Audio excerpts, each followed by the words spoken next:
Bonjour peuple de Dieu, que le Seigneur Dieu vous bénisse. Nous rendons grâce à Dieu pour ce moment qu'il nous accorde pour que nous puissions partager ensemble ce passage biblique. Nous allons le lire dans le livre de Matthieu, chapitre 13, à partir du verset 24. Et pour ceux-là qui peuvent continuer même jusqu'au verset 30. Et je lis, Jésus leur raconta une autre parabole. Voici à quoi ressemble le royaume des cieux. Un homme avait semé de la bonne semence dans son champ.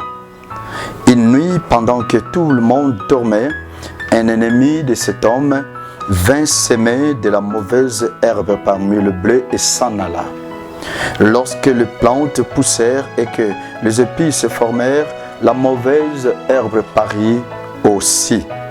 Le serviteur du propriétaire vint lui dire, « Maître, tu avais semé de la bonne semence dans ton champ, d'où vient donc cette mauvaise herbe ?» Il leur répondit, « C'est un ennemi qui a fait cela. » Les serviteurs lui demandèrent, « Alors, veux-tu que nous allions enlever la mauvaise herbe ?»« Non, répondit-il, car en enlevant, vous risqueriez d'arracher aussi le blé.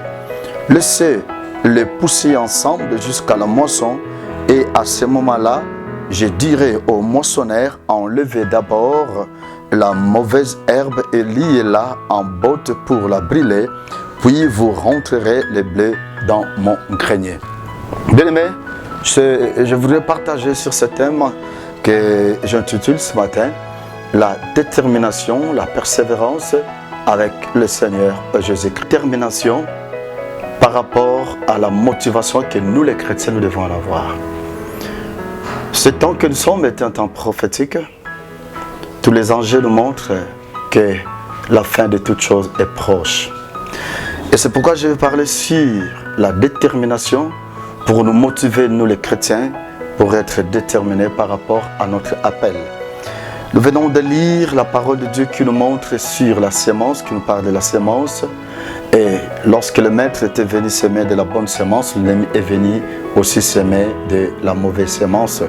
Mais le pourquoi de la présence de la mauvaise sémence et sur quoi la mauvaise sémence?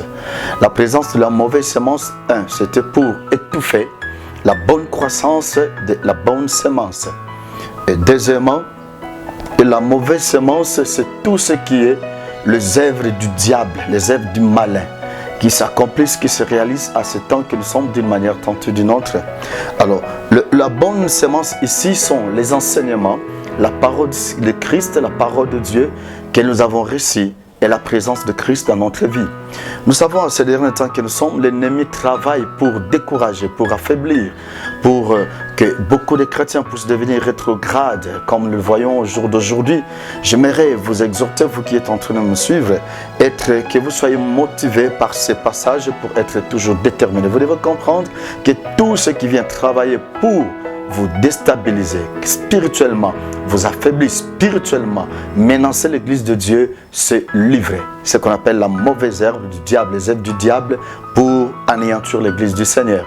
Mais nous qui sommes chrétiens, la Bible dit quelle que soit la présence de l'ivraie, de la mauvaise sémence, la bonne sémence était toujours là. Et ce qui est très important, c'est quoi? Quand je lis la parole de Dieu, Jésus-Christ est en train de dire qu'on ne devrait pas déraciner la mauvaise herbe, parce que ça sera toujours d'une façon ou d'une autre. Et son objectif, comme nous avons dit, c'était pour étouffer le blé. Mais nous qui avons le blé, nous qui sommes de blé, nous ne devons pas céder. Nous devons être encore davantage motivés pour que jusqu'au jour de la grande moisson, au jour de l'enlèvement, nous qui sommes l'église du Seigneur puissions être enlevés. Et c'est à ce jour-là que l'ivraie, ce que nous appelle la mauvaise sémence, sera anéantie totalement, complètement. Donc que la présence de l'ivraie que nous voyons de part et d'autre ne puisse pas t'étouffer. Sois motivé, sois déterminé à Christ que tu as accepté jusqu'au jour de son avènement, jusqu'au jour de l'enlèvement de l'église. Merci, que le Seigneur Dieu vous bénisse. Moi, c'est l'apôtre Paul Mwanda de l'église La Restauration au quartier Maïndombe 55A dans la commune de Matete. Je vous invite à prendre part à tous nos programmes de culte. Chaque mercredi, nous avons un culte à 17h, culte d'enseignement. Chaque vendredi, nous avons un culte de combat et de victoire à partir de 7h. Et chaque dimanche, nous avons culte dominical, culte d'adoration à partir de 8h jusqu'à 11h juste. Vous êtes le bienvenu. Toutes les bonnes choses. À la prochaine. Merci. Bye.